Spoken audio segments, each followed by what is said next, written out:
Hey, this is Zelle from RecogniZZe, and I got with me Tim Lowe. Tim Lowe, man. Tell me something about you. I'm a singer. Man, why do all light-skinned guys sing? Is it one dark-skinned guy sing? A couple, at least. But what made you start doing music? Just the fact that I started to feel like music is where I like fitted into life. Like I felt like music was my only purpose. You know, if you got a purpose, you should probably follow it. So that's probably why. Yeah. Okay, how long you been doing music? Probably about a good 6 years. Since I was about 13, I'm 19 years old now. So probably about a good 6 years I've been working on this as a career. But yeah. Dang, 16 years. Chris Brown, you better watch out, man. The Weeknd, you better watch out, man. Drake, I know you rap or sing, but you better watch out too. But so what artists do you want to collaborate with? As far as artists here or any artist? Any artist. Definitely 3 Stacks, Andre all day. Him, Big Boy too. You gotta have the team. Yeah. The new FKA Twigs, definitely. Twigs is mad dope. Of course Drake.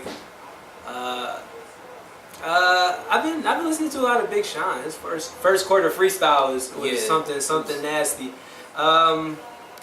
Him, Prince. I would definitely like to have a collab with Prince any day. A Prince collab would be mad dope. Him and then Kendrick. Wow. Yeah. He said Prince, y'all, man. I ain't never heard nobody say Prince, but Prince is the man. You know he dressed like a woman. He's the man. Shit, he's the man. Like, what man wear boots, dress up like a female and got perm and still get bitches? I don't know, man. Prince is the stuff. So what have you experienced in your career? Oh, just making a name for yourself is the hard part. Like trying to convince everybody that you want to achieve a goal is definitely the hardest part. And then starting to like portray an image for yourself is difficult, and getting everybody to believe. Because if you don't believe in yourself, first of all, you're not going to achieve your goal. One of the hardest parts is actually believing in yourself. That's like first and foremost. Like, I believe in myself 100%. If nobody else does, I believe in myself. Yeah, man, that's good, because one of my favorite quotes is, believe you can and you will. So if you don't believe in yourself, it would not happen. So another question I had to ask you is, so what made you come up with Life of the Party? I think I should start with like my whole connection with Phrases. I'm gonna put Phrases on blast because his real name is Mario Hernandez, and we went to high school. We went to elementary school together. Like I was like Mario Phrases' first friend, like when he got here. So like he used to have like this little like beat up PC and this like $20 like rent a mic, and like we would just like record these songs like all one take, like just cut the whole song like all in one take. But me and Phrases have been friends like ever since then. Like that's like one of my brothers. Like blood wouldn't make us any closer. But we just like recorded this song about like maybe like a month or a month and a half ago. He had hit me up and was like, yo, like I got this beat that I've been like messing around with. He was like, and you know, when my vocals don't work, your vocals always do. So he was like, come down and like throw some stuff over it. I already had these lyrics written because one of my things is to just write whatever comes to mind. Like I just put it on paper, like whatever it is. So I like had like these lyrics already written from like a previous studio session. You know, he's messing around on the piano with Leonard Singers and all that stuff.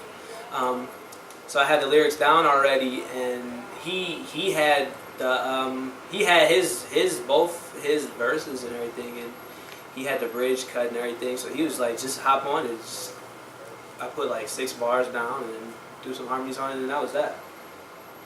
Yeah, that's dope, man. So if y'all never heard of Life of the Party, you gotta check it out. W.com RecogniZZe. If not, you gotta check it out on SoundCloud, Tim Lowe, and download it too. But my next question is, what make your music different than others? My music, I like to describe it as more of like a dark pop. I didn't want it to be so bright, because you know not all aspects of life is bright, and I wanted it to be a little bit more artistic than a typical song. So with some of the new stuff I'm gonna be working with and some of the newer tracks, it's like a lot of out of the box, a lot of different things. So I feel like it's gonna be a lot of different stuff coming up pretty soon. So yeah, working on a lot of new stuff. So when can we hear your new stuff? Well, I got a couple tracks going. My new album, this is the first time I've ever said it like anywhere. It's going to be called Subsequent. Should be out probably around,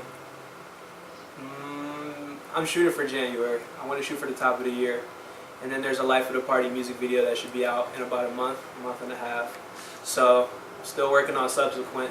We got some tracks cut, but that's all I can say about it right now.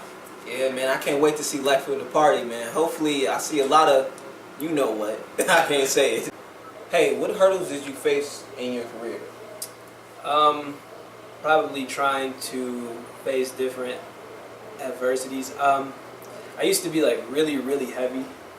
So, you know, part of your career is your image. And before I signed like my first like small time like deal with New Millennium, they told me like they weren't gonna sign me unless I like lost like some major weight. Dang. So because you know it's like about breathing and you being able to maintain on stage. So we had to go through this whole process of like reinventing myself and just turning around completely. Because before it was like a straight cookie cutter like pop music, like everything was real bright and real happy. And you know, the more you know you grow up, you start to see more different aspects of life and you experience more. So it started to show through more of my music, and then I was like losing weight and I got smaller, and it all just started to come together just a couple years ago. So that's probably my biggest adversity. Definitely one of the biggest challenges I had to face. Yeah. So how long you been signed with your label? Oh man, I'm fresh out the gate. Probably because I just put my name in paper. Like I just like saw the whole contract and everything. Probably about maybe like 2 months ago. So we're still like even looking it over with my like manager and all that stuff. Everybody's making sure everything is okay. But New Millennium is like good friends of mine. They're the people who like helped me put out like my very first like single, like Leonard Siggers, Brandon Landrum, and then the co-owner Aretha Siggers like really helped me like break into the whole recording industry. So they're good friends. So I think that's probably what I'm about to go with as far as right now. Okay, how did you meet them? They have a cousin that works with my dad, and they introduced me to them. And then for my 16th birthday, my parents bought me like my first like studio recording session single. Like we cut the whole thing. Like they bought me like the whole thing. So ever since then, you know, we just built like a good relationship between me, Phrases, and Leonard, and like that whole family and team. So that's pretty much how that happened. Okay, do you got any shout outs you want to give out too? Yeah, definitely shout out to New Millennium. Shout out to Common Ave. Aurora Borealis is mad tight. Those are my brothers. Shout out to my consultant, Matlock. Hold out to recognize with 2 Z's, not 1 Z, and that's 2.